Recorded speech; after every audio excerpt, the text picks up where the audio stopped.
So we asked Dr. David Lowe, who is part of Kent Hospital's Ask the Experts campaign, to stick around and answer some of your questions that you've submitted to us. So we want to get right into these questions. We're going to try to get to as many as we can. First of all, the first question is right here. I have two children whose schools are both offering vaccinations. My son's is in a couple of weeks, but my daughter will have to wait until December. So should I be concerned about her waiting, especially since she has asthma?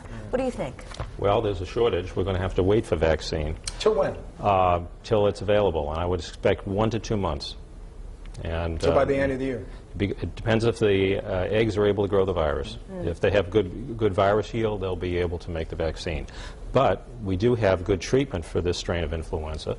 So if your daughter gets sick, bring her to the doctor. You know, people complain about that because there was just an article in the Projo the other day that if you bring them to the doctor, that it takes several hours for them to be able to see the doctor. If you take them to an emergency room, it's a 5 or 6 hour wait. Right, but you have to balance the wait and potential results if your child does have H1N1 and is very sick with it. So you don't bring them to the doctor if they have the sniffles, but the symptoms of H1N1, if you've ever had influenza, you have fevers, chills, you're pretty weak, you have a cough, sore throat, you're ill. And if you are ill and at this time of year with those symptoms, you need to be evaluated, whether it's the emergency room or your health care giver. Here's the next question. My 6-year-old is slated to have the H1N1 shot available at his school on November 3rd. He'll be 24 days post having his flu miss for the regular flu. Can he still go ahead with H1N1 even if the 28 days hasn't gone by? Absolutely. The 28 days is if you have 2 flu mists. You can mix a killed vaccine and the flu mist together at any time. You can give them at the same time. Okay.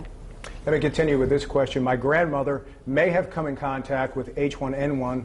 What should I do? Observe for illness if it's a healthy child. Now, if it's a compromised child, one with a severe asthma or some other respiratory condition, you may discuss with your pediatrician whether that child should have Tamiflu prophylactically to prevent the disease. Here's another question that I know a lot of parents might have. This woman says, my 18-year-old daughter received the H1N1 nasal vaccine spray today.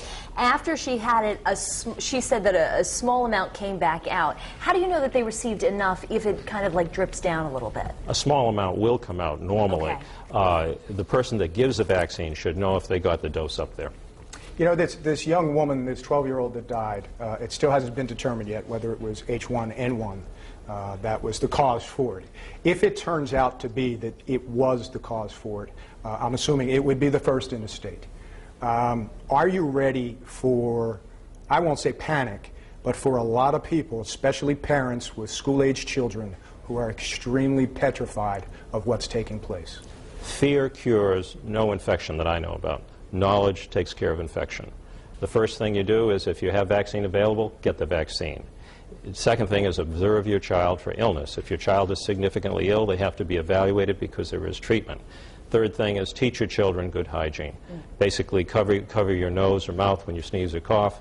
Keep your hands clean. Don't bring your hands to your face except when you eat food after they've been washed. And I think also it may actually be the 4th case if she did in fact die of the H1N1 virus. Is that correct? There have been some mortality. Okay. I was mistaken. Right. I apologize for that. The other thing I just want to ask as we throw over to Courtney really quickly, how long does the virus live on surfaces? 5 seconds on paper. Wow. 5 minutes on hands, yeah. And 1 to 2 days on hard surfaces. Wash your hands, use tissues, and keep the surfaces clean. All right, then I'll fist bump you. How about that? Thanks for being here. We appreciate it. Courtney, Thank you, Doctor. I want to throw it over to you because I think that's a really interesting bit of information. This doesn't really last very long on inanimate objects. I find that surprising, but that's a little bit of good news, I guess.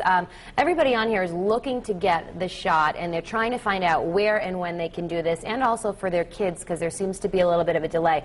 I've posted a link on here on the live blog with all of the information that links over to our sister station on WPRI.com. It's all the H1N1 info there.